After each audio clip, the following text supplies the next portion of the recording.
Hello students, आज की class में हम लोग देखेंगे एलिमेंट्स ऑफ 17 ग्रुप, 17वें समूह के तत्व, जिनको और क्या कहते हैं, हैलोजन।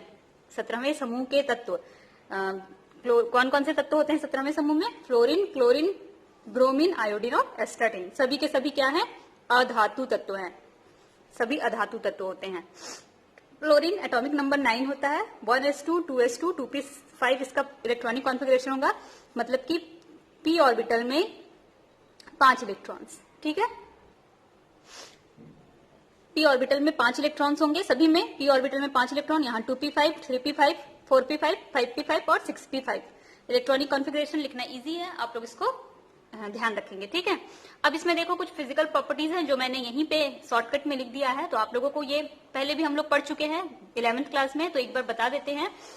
सहसंयोजक त्रिज्या क्या होगी? ऊपर से नीचे आएंगे बढ़ेगी, मतलब कि परमाणु का आकार ऊपर से नीचे आते जाएंगे तो बड़ा होते जाएगा। फ्लोरीन सबसे छोटा, फिर क्लोरीन उससे बड़ा, फिर ब्रोमीन, फिर आयोडीन और फिर एस्टाटीन। तो ऊपर से नीचे आने पर सहसंयोजक त्रिज्या बढ़ती है। आयनन ऊर्जा ऊपर से नीचे आने पर आकार बढ़ते जाता है, इसलिए आयनन ऊर्जा घटते जाती है।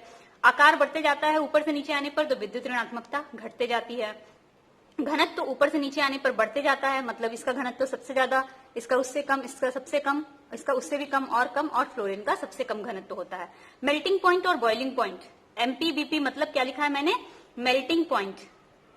मेल्टिंग पॉइंट और बॉइलिंग पॉइंट मतलब क्या होता है? मेल्टिंग पॉइंट और बॉइलिंग पॉइंट का गलनांक और क्वथनांक। गलनांक और क्वथनांक क्या होता है? बढ़ता है। जैसे जैसे अणुभार बढ़ता है वैसे वैसे गलनांक और क्वथनांक भी बढ़ता है ना। तो इसका अणुभार कम है और इसका अणुभार सबसे ज्यादा है, तो इसका गलनांक और क्वथनांक कम होगा और इसका गलनांक और क्वथनांक सबसे अधिक होगा। ठीक है, बंध लंबाई बढ़ते जाती है। बंध लंबाई मतलब कहने का है जैसे F और F के बीच में जो बंध है, या F का किसी के साथ भी, हाइड्रोजन के साथ भी बंध है, तो वो छोटा होगा, लेकिन आयोडीन के साथ अगर कोई बंध देखो जैसे हाइड्रोजन और आयोडीन, तो वो क्या होगा? लंबा होगा। तो बंध लंबाई जब भी हम लोग देखेंगे तो आयोडीन के साथ लंबा बंध बनेगा और फ्लोरीन के साथ छोटा बंध बनेगा। तो ये चीजें आपको ध्यान में रखनी है। हेलोजन का मतलब क्या होता है? तो हेलो मतलब होता है साल्ट, यानी कि लवण, और जन मतलब तो आप जानते हो उत्पन्न करने वाला, ओरिजिन से जन बना हुआ है तो बनाने वाला। तो हेलोजन कौन से पदार्थ कहलाते हैं? वे पदार्थ जो लवण बनाते हैं, साल्ट बनाते हैं। जैसे NaCl एक साल्ट है। ये NaCl किससे बना है? क्लोरीन से, इसीलिए इसको क्या बोलेंगे? हेलोजन। ठीक है, और जितने भी साल्ट हैं सब हेलोजन से लगभग लगभग बनते हैं। ठीक है, अब ये इसकी प्राप्ति कहाँ है, कहाँ मिलता है ये? तो ऑक्यूरेंस या प्राप्ति, फ्लोरीन कहाँ मिलेगा? अर्थ क्रस्ट में मिलेगा, भूप्रपट्टी में। अर्थ क्रस्ट में किस रूप में मिलता है? फ्लोराइड के रूप में मिलता है, और ये अविलेय फ्लोराइड के रूप में मिलता है। भूप्रपट्टी में अविलेय फ्लोराइड के रूप में। देखो कौन कौन से उसके अयस्क हैं? क्रायोलाइट Na3Al F6 के रूप में।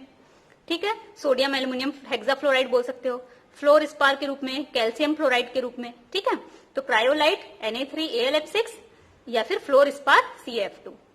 क्लोरीन किस फॉर्म में मिलेगा? तो सोडियम क्लोराइड के फॉर्म में मिलेगा समुद्री जल में। कार्नेलाइट के फॉर्म में मिलेगा। कार्नेलाइट का फॉर्मूला क्या होता है? KCl MgCl2। आप लोग को फॉर्मूला याद रखना है ना। फिर सिल्वीन के फॉर्म में मिलेगा, KCl को सिल्वीन बोल रहे हैं। ब्रोमीन सोडियम ब्रोमाइड के रूप में, मैग्नीशियम ब्रोमाइड के रूप में मिलेगा। आयोडीन समुद्री जल में आयोडाइड के रूप में मिलता है। ये देखो, ये NaIO3 और NaNO3 chilli salt Peter. Actually में यही चिली साल्ट पीटर है, सोडियम नाइट्रेट, लेकिन उसमें इसका अमाउंट भी रहता है। तो कुल मिला के फ्लोरीन अर्थ क्रस्ट में मिलेगा फ्लोराइड के फॉर्म में, क्लोरीन समुद्री जल में NaCl के फॉर्म में, KCl के फॉर्म में, सिल्वीन के फॉर्म में, bromine sodium bromide magnesium bromide के फॉर्म में, और आयोडीन समुद्री जल में आयोडाइड के रूप में मिलता है। चिली साल्ट पीटर एक अयस्क का नाम यहाँ पे दिया हुआ है। अब देखो यहाँ पे मैंने इलेक्ट्रॉन गेन एंथैल्पी नहीं लिखा था, आयनन ऊर्जा लिखा था, विद्युत ऋणता लिखा था, लेकिन इलेक्ट्रॉन बंधुता नहीं लिखा था। तो मैं इलेक्ट्रॉन बंधुता अलग से यहाँ पे मैंने लिखा हुआ है, क्योंकि इलेक्ट्रॉन बंधुता के क्रम में क्या था? थोड़ा डिसऑर्डर था। तो ये इलेक्ट्रॉन बंधुता या इलेक्ट्रॉन गेन एंथैल्पी सबसे ज्यादा किसका होता है? आप लोग पढ़ चुके हो कि क्लोरीन की इलेक्ट्रॉन बंधुता पूरे आवर्त सारणी में सबसे अधिक होती है। होना किसका चाहिए था? फ्लोरीन का, लेकिन फ्लोरीन का ना होकर के क्लोरीन का होता है। इसका रीजन भी आप लोग पढ़े हैं, क्योंकि फ्लोरीन का साइज क्या होता है? बहुत छोटा, और साइज छोटा होता है तो बाहर से आने वाला इलेक्ट्रॉन को ये क्या करता है? इसके इलेक्ट्रॉन रिपल करते हैं। क्योंकि साइज छोटा है तो सारे इलेक्ट्रॉन पास पास होंगे, इसलिए इलेक्ट्रॉन घनत्व तो ज्यादा दिखाई देगा, और ज्यादा होगा तो बाहर से आने वाले इलेक्ट्रॉन को फ्लोरीन क्या करेगा? रिपल करेगा, प्रतिकर्षित करेगा। तो तो कुल मिला के फ्लोरीन की इलेक्ट्रॉन बंधुता क्लोरीन से क्या हो जाती है, कम हो जाती है। सबसे अधिक इलेक्ट्रॉन बंधुता क्लोरीन की, फिर फ्लोरीन की, फिर ब्रोमीन की, फिर आयोडीन की। इलेक्ट्रॉन बंधुता या इलेक्ट्रॉन गेन एंथैल्पी का मतलब आप लोग जानते हैं, एक इलेक्ट्रॉन ग्रहण करना है ना उनको। एक इलेक्ट्रॉन ग्रहण करने के लिए आवश्यक से जो ऊर्जा वो निकलती है, बाहर निकलती है ऊर्जा, तो क्या बोल सकते हैं हम लोग, क्लोरीन का सबसे ज्यादा नेगेटिव होगा और आयोडीन का सबसे कम नेगेटिव होगा। क्लोरीन के बाद फ्लोरीन का, फ्लोरीन के बाद ब्रोमीन का। इस ऑर्डर को आप लोग ऐसे भी लिख सकते हो, क्लोरीन, फिर फ्लोरीन, फिर ब्रोमीन और लास्ट में आयोडीन। इस तरीके से ऑर्डर को आप लोग लिख सकते हो, ठीक है। नेक्स्ट है फिजिकल प्रॉपर्टी, भौतिक गुण देख लेते हैं क्या क्या है इसका। तो सबसे पहला भौतिक गुण कि ये डाई एटॉमिक फॉर्म में एग्जिस्ट करते हैं, मतलब कि द्विपरमाणुविक रूप में रहते हैं। जैसे फ्लोरीन F2 के रूप में रहेगा, क्लोरीन Cl2 के रूप में रहेगा, Br2 के रूप में रहेगा, तो डाई एटॉमिक फॉर्म में एग्जिस्ट करते हैं ये, ठीक है। दूसरा क्या है, अगर कोई विद्युत धनी तत्व है तो उसके साथ आयनिक यौगिक बनाते हैं। विद्युत धनी तत्व कौन होते हैं, धातुएं ना, जो हमेशा इलेक्ट्रॉन दान करती हूँ, जिनमें धनावेश आता हो, तो धातुएं विद्युत धनी तत्व होती हैं। और धातु कहाँ कहाँ है, S ब्लॉक में और D ब्लॉक में। तो S ब्लॉक और D ब्लॉक के साथ जब भी ये क्रिया करेंगे ना तो आयनिक यौगिक बनाएंगे। फॉर एग्जाम्पल सोडियम कहाँ का है, S ब्लॉक का है, धातु है, विद्युत धनी है, हमेशा धनावेश बनाता है। तो क्लोरीन उसके साथ क्या बनाता है, हमेशा सोडियम और क्लोरीन के बीच में जो बंध बनता है वो कैसा बंध बनता है, आयनिक बंध। तो जब भी कोई विद्युत धनी तत्व रहेगा तो उसके साथ हैलोजन क्या बनाता है, आयनिक बंध बनाता है, ठीक है। लेकिन अगर कोई तत्व अधातु व दुर्बल विद्युत धनी तत्व है, कोई अधातु है या दुर्बल विद्युत धनी तत्व है, जैसे कि कार्बन, कार्बन के साथ अगर रिएक्शन करेंगे हैलोजन, हैलोजन में X करके लिख रही हूँ ना, तो कार्बन और हैलोजन के बीच में जो बंध बनेगा ये साझा होगा इलेक्ट्रॉन का, यहाँ पे सहसंयोजी बंध बनेगा, सहसंयोजी साझा होगा, ठीक है। जैसे for example CCl4 carbon tetrachloride सहसंयोजी यौगिक है, CCl4 कार्बन टेट्राक्लोराइड सहसंयोजी यौगिक है। तो जब भी किसी अधातु तत्व के साथ या कम विद्युत धनी तत्व के साथ क्रिया करेगा हैलोजन, तो कोई भी हैलोजन उसके साथ सहसंयोजी यौगिक बनाएगा, और विद्युत धनी तत्व के साथ क्रिया करेगा तो आयनिक यौगिक बनाएगा। नेक्स्ट है सॉल्युबिलिटी, कितना ये विलेयता, इसकी विलेयता देखते हैं कि कितने विलेय हैं, पानी के साथ क्या रिएक्शन करते हैं। तो देखो फ्लोरीन पहले तो लिखा हुआ है कि नॉन पोलर होते हैं। अब जैसे फ्लोरीन, फ्लोरीन नॉन पोलर मतलब अध्रुवीय ना, अध्रुवीय होते हैं, कोई ध्रुव नहीं बनेगा। फ्लोरीन फ्लोरीन के बीच में प्लस और माइनस थोड़ी बनेगा, तो कोई ध्रुव नहीं बनेगा, तो अध्रुवीय हैं। तो अध्रुवीय हैं इसलिए क्या होते हैं, लेस सॉल्युबल हैं, कम विलेय हैं, अल्प विलेय बोल सकते हो, अल्प विलेय हैं।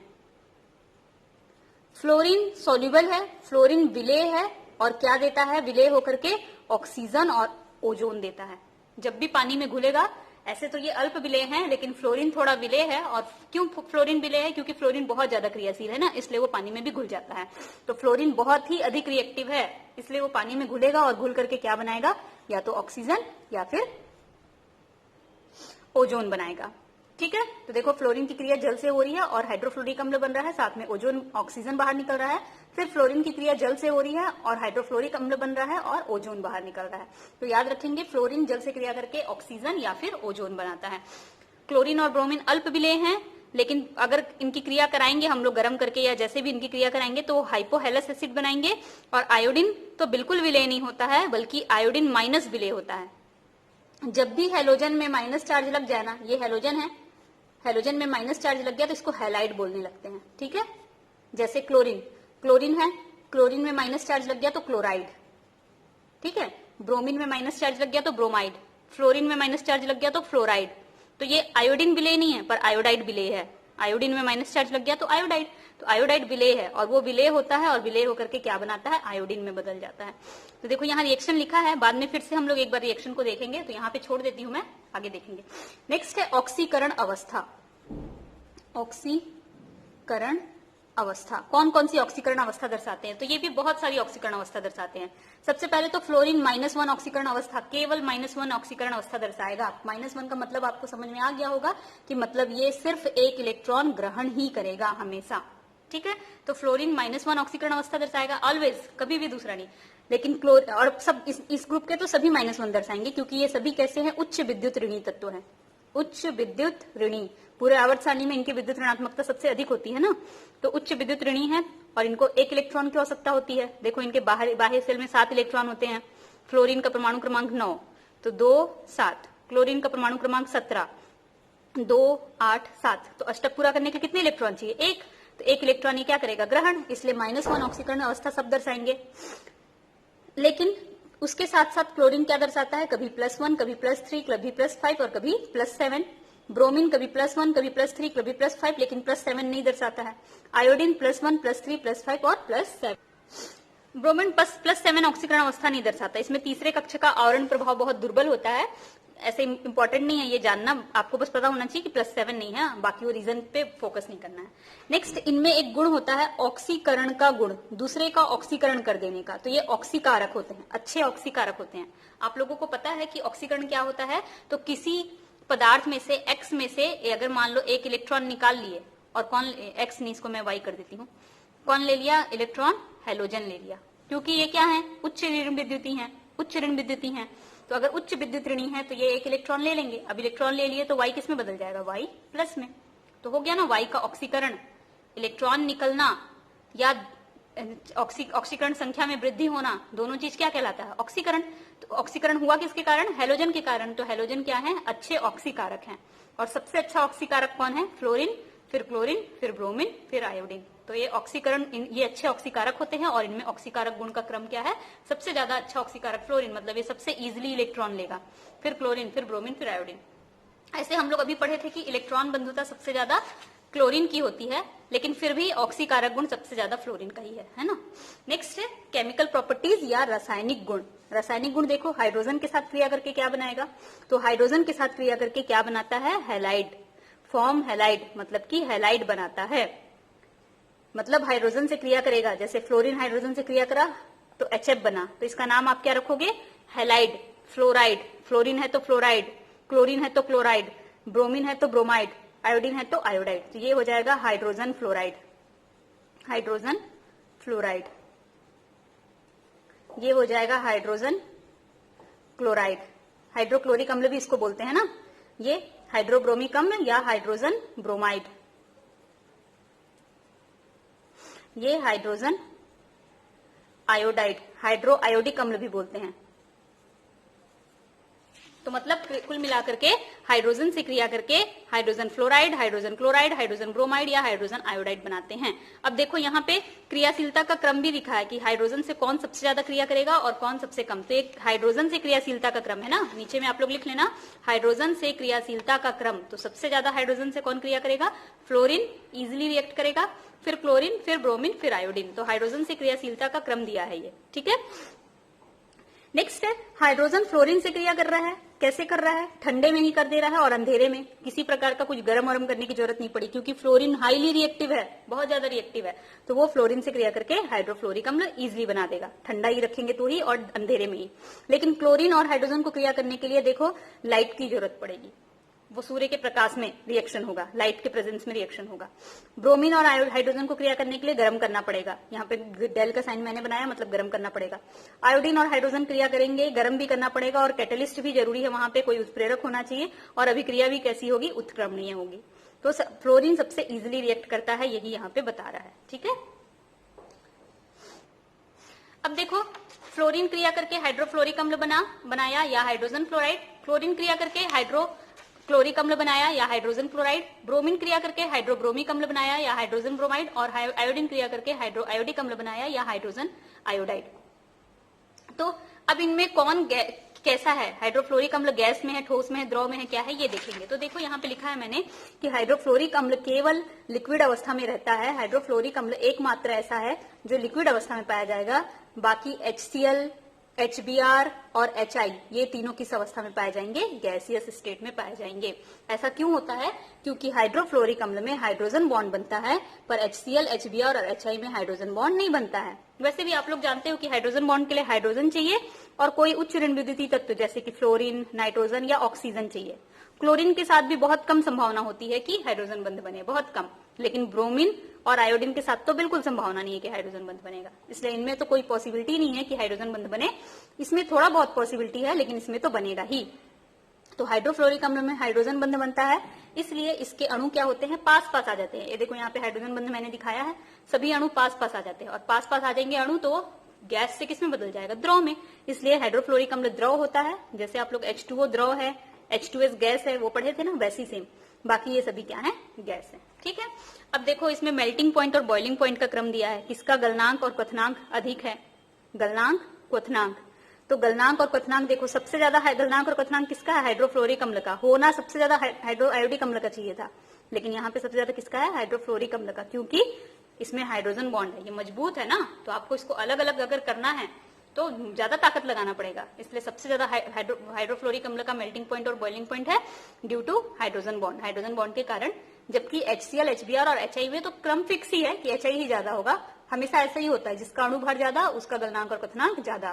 तो ये ज्यादा भारी है ना, आयोडीन का अणु भार ज्यादा है तो ये ज्यादा भारी है, फिर ये उससे हल्का है, फिर ये सबसे हल्का है, इसलिए अणुभार बढ़ते जाएगा तो गलनांक और क्वथनांक भी बढ़ते जाएगा। लेकिन हाइड्रोफ्लोरिक अम्ल को यहाँ होना चाहिए था, पर यहाँ नहीं होकर के वो यहाँ है क्योंकि उसमें हाइड्रोजन बॉन्ड है। ठीक, नेक्स्ट इनके स्थायित्व का क्रम, चारों के हैलाइड बन रहे हैं, चारों हैलाइड में सबसे ज्यादा स्टेबल कौन है, हाइड्रोफ्लोरिक अम्ल। क्लियर है कि सबसे ज्यादा स्टेबल होगा भी, हाइड्रोजन बॉन्ड बन रहा है, मजबूत बंध बन रहा है, वहां पे आपस में भी जुड़े हैं, तो ये सबसे ज्यादा स्टेबल, फिर HCl, फिर HBr, फिर HI सबसे कम स्थायी। देखो बॉन्ड भी यहाँ पे दिया है, अभी हम लोग पढ़े थे शुरू में ही बंध के बारे में कि बंध किसके में ज्यादा होगा। यहाँ पे देखो हम लोग पढ़े थे बंध के बारे में, बंध लंबाई ऊपर से नीचे आने पे बढ़ते जाता है, मतलब इसका बंध सबसे छोटा, फिर इसका उससे बड़ा, इसका सबसे बड़ा और इसका सबसे बड़ा होता है ना। तो वही यहाँ पे दिखाया है मैंने कि हाइड्रोजन और फ्लोरीन के बीच में जो बॉन्ड है वो छोटा है, HCl के बीच में बड़ा है, HBr के बीच में और बड़ा है और HI के बीच में सबसे बड़ा बॉन्ड है। तो बंध लंबाई बढ़ते जा रहा है ना। तो देखो छोटा बॉन्ड है मतलब इसको तोड़ना मुश्किल है, बड़ा बॉन्ड है मतलब तोड़ना इजी है, और ये सबसे इजी है, इसीलिए सबसे कम स्थायी है, ये उससे थोड़ा ज्यादा स्थायी है, ये और ज्यादा स्थायी है, ये सबसे ज्यादा स्थायी है बॉन्ड के कारण ना। अब अपचायक गुण, अपचायक मतलब क्या होता है, अभी हमने पढ़ा था कि फ्लोरीन, ब्रोमीन, आयोडीन, क्लोरीन ये सब क्या होते हैं, ऑक्सीकारक होते हैं, अच्छे ऑक्सीकारक होते हैं, मतलब किसी में से इलेक्ट्रॉन निकाल लेते हैं या किसी में से ऑक्सीजन इलेक्ट्रॉन निकाल लेते हैं किसी में से। ठीक है, यही देखना है। लेकिन जब फ्लोरीन के साथ हाइड्रोजन जुड़ गया, HF बन गया, ब्रोमीन के साथ हाइड्रोजन जुड़ गया, HBr, HI या HCl, तब ये क्या हो गए, अच्छे अपचायक। अपचायक का मतलब क्या होता है, हाइड्रोजन जोड़ना, हाइड्रोजन को जोड़ना। अपचायक का मतलब होता है हाइड्रोजन को जोड़ना। तो अब ये हाइड्रोजन को जोड़ सकते हैं ना, तो अच्छे अपचायक हो गए क्योंकि इनके पास हाइड्रोजन है। अब कौन जो सबसे अच्छा अपचायक होगा, यहाँ पे देख के ही क्लियर है कि ये वाला बॉन्ड सबसे बड़ा है, तो ये इजिली टूटेगा और हाइड्रोजन दूसरे तत्व के साथ, मान लो Y के साथ, इजिली जाके जुड़ेगा। पर यहाँ पे बॉन्ड छोटा है तो ये इजिली नहीं टूटेगा और ये हाइड्रोजन इजिली नहीं जाएगा। तो सबसे अच्छा अपचायक यही तो होगा ना, जो जल्दी हाइड्रोजन दे सकता है वो सबसे अच्छा अपचायक। तो यहाँ पे सबसे अच्छा अपचायक है HI, फिर HBr, फिर HCl, फिर HF, जो जल्दी हाइड्रोजन दे सकता है, और ये सबसे जल्दी हाइड्रोजन देगा क्योंकि बंध सबसे लंबा है। फिर अम्लीयता, अम्लीयता भी इसी बात पे डिपेंड करती है, कौन कितना जल्दी H+ दे सकता है, तो H+ यही तो देगा सबसे पहले, इसलिए सबसे ज्यादा अम्लीय हाइड्रोआयोडिक अम्ल, फिर हाइड्रोब्रोमिक अम्ल, फिर HCl, फिर HF। सेम सब इसी से कॉन्सेप्ट से क्लियर है ना, बॉन्ड पता है आपको तो सारा कॉन्सेप्ट क्लियर हो जाएगा। द्विध्रुव आघूर्ण, द्विध्रुव आघूर्ण भी बॉन्ड पे निर्भर करता है। HF के बीच छोटा बॉन्ड, मतलब इस पे ज्यादा पार्शियल नेगेटिव चार्ज और इस पे ज्यादा पार्शियल पॉजिटिव चार्ज। HI के बीच लंबा बॉन्ड, तो इस पे कम पॉजिटिव चार्ज पार्शियल और इस पे कम नेगेटिव पार्शियल नेगेटिव चार्ज। तो बॉन्ड से डिपेंड करता है, तो द्विध्रुव आघूर्ण इसका सबसे ज्यादा और इसका सबसे कम। ठीक है, ये हो गया हाइड्रोजन से क्रिया। नेक्स्ट है ऑक्सीजन से क्रिया, देख लेते हैं ऑक्सीजन से क्रिया करके क्या बनाएगा। तो देखो ऑक्सीजन से क्रिया करके ऑक्साइड बनाते हैं, मोस्टली क्या बनाते हैं, ऑक्साइड। लेकिन फ्लोरीन जो है वो ऑक्साइड ना बना के फ्लोराइड बनाता है। ये देखो ऑक्सीजन डाइफ्लोराइड, ऑक्सीजन मोनोफ्लोराइड, इसका नाम क्या है, ऑक्सीजन डाइफ्लोराइड। शॉर्टकट में लिख रही हूं मैं, आप लोग पूरा लिख लेना। और इसका नाम है ऑक्सीजन मोनोफ्लोराइड। क्लियर है ना, एक ऑक्सीजन के साथ 2 फ्लोरीन जुड़ा है तो ऑक्सीजन डाइफ्लोराइड। ठीक है, और यहाँ पे 2 ऑक्सीजन है, दोनों के साथ 2 फ्लोरीन जुड़ा है, एक फ्लोरीन जुड़ा है, मतलब एक ऑक्सीजन के साथ कुल मिला के देखें तो एक ही फ्लोरीन, इसलिए ऑक्सीजन मोनोफ्लोराइड। ठीक है, दिख रहा है क्लियर, ये ऑक्सीजन डाइफ्लोराइड, ऑक्सीजन मोनोफ्लोराइड। ठीक है, तो ये फ्लोराइड बनाता है और ये ऑक्साइड बनाएगा, क्लोरीन ऑक्साइड, क्लोरीन हेप्टोऑक्साइड। ये भी ब्रोमीन का ऑक्साइड, ये आयोडीन के ऑक्साइड, इतने सारे ऑक्साइड बनाते हैं। अब इसको ऑक्साइड कह रहे हैं, इसको फ्लोराइड कह रहे हैं, क्यों? क्योंकि ऑक्सीजन की विद्युत ऋणात्मकता, electronegativity of oxygen is less than electronegativity of fluorine. Oxygen की विद्युत ऋणात्मकता फ्लोरीन की विद्युत ऋणता से कम है, जबकि ऑक्सीजन की विद्युत ऋणता बाकी सभी से, क्लोरीन से या ब्रोमीन से या आयोडीन से ज्यादा होती है। तो जिसकी भी विद्युत ऋणता ज्यादा होती है ना, उसी को लास्ट में लिखते हैं। जैसे ऑक्सीजन की विद्युत ऋणता ज्यादा है और क्लोरीन की कम है, तो क्लोरीन ऑक्साइड बोलेंगे। ऑक्सीजन को बाद में लिखेंगे और पहले क्लोरीन को लिखेंगे। लेकिन यहाँ पे ऑक्सीजन की विद्युत ऋणता कम थी और फ्लोरीन की ज्यादा थी, तो फ्लोरीन को बाद में लिखोगे और ऑक्सीजन को पहले, तो ऑक्सीफ्लोराइड, ऑक्सीजन फ्लोराइड। ठीक है, तो इसीलिए यहाँ पे फ्लोराइड बोल रहे हैं और फ्लोरीन को बाद में लिखे, ऑक्सीजन को पहले, और इधर ऑक्साइड बोल रहे हैं, क्लोरीन को पहले लिखे, ऑक्सीजन को बाद में, ब्रोमीन को पहले, ऑक्सीजन को बाद में, ऐसे। तो इतने प्रकार के ऑक्साइड बनाता है, लेकिन इसमें ब्रोमीन वाला जो ऑक्साइड है ये उतना स्टेबल नहीं रहता है, ये बहुत कम स्टेबल है। ठीक है, और फ्लोरीन का जो फ्लोराइड है ऑक्सीजन के साथ, वो इजिली नहीं बनता है। सीधे फ्लोरीन ऑक्सीजन से क्रिया करके बना ले, ऐसा नहीं है। देखो लिखा भी है, not directly react with oxygen. Fluorine सीधे ऑक्सीजन से क्रिया नहीं करता है, उसको NaOH से क्रिया करा रहे हैं हम लोग। फ्लोरीन की क्रिया NaOH से कराए तो OF2 बना है ये वाला, और फ्लोरीन की क्रिया डायरेक्ट ऑक्सीजन से कराना है तो विद्युत विसर्जन करना पड़ा है, इलेक्ट्रिसिटी प्रोवाइड करना पड़ा है, लो टेम्परेचर और लो प्रेशर रखना पड़ा है, तब जाके क्या बना है, ऑक्सीजन मोनोफ्लोराइड। वाटर से क्रिया हम लोग अभी थोड़ी देर पहले देख रहे थे कि वाटर में ये क्या होते हैं, अल्प विलेय होते हैं, अल्प विलेय। लेकिन फ्लोरीन क्या होता है, क्रिया कर लेता है वाटर से, क्योंकि फ्लोरीन बहुत ज्यादा क्रियाशील है। तो फ्लोरीन वाटर से क्रिया करके ऑक्सीजन बनाता है और ऊष्मा निकलेगा बाहर, ये आप लोग वहां पे भी पढ़े थे, या फिर ओजोन बनाता है। क्लोरीन क्रिया करता है तो मैंने क्या बोला था, हाइपोहेलस अम्ल बनाता है, HOCl, इसका नाम है हाइपोक्लोरस अम्ल। और ब्रोमीन क्रिया करके हाइपोब्रोमस अम्ल। दोनों सेम है ना, दोनों का फॉर्मूला सेम है। देखो HOCl और HOBr, दोनों का फॉर्मूला सेम है। HOCl हाइपोक्लोरस अम्ल, HOBr हाइपोब्रोमस अम्ल। तो क्लोरीन क्रिया करके हाइपोक्लोरस अम्ल और ब्रोमीन क्रिया करके हाइपोब्रोमस अम्ल। और आयोडीन तो क्रिया करता ही नहीं है, मैंने बताया था। आयोडीन की जगह पे आयोडाइड क्रिया करता है, मतलब I- और क्रिया करके आयोडीन में बदल जाता है। ठीक, इन दो रिएक्शन को ना, वो रिएक्शन का नाम विसमानुपात रिएक्शन भी बोलते हैं, डिस्प्रपोर्शन रिएक्शन, विसमानुपात रिएक्शन या डिस्प्रपोर्शन रिएक्शन।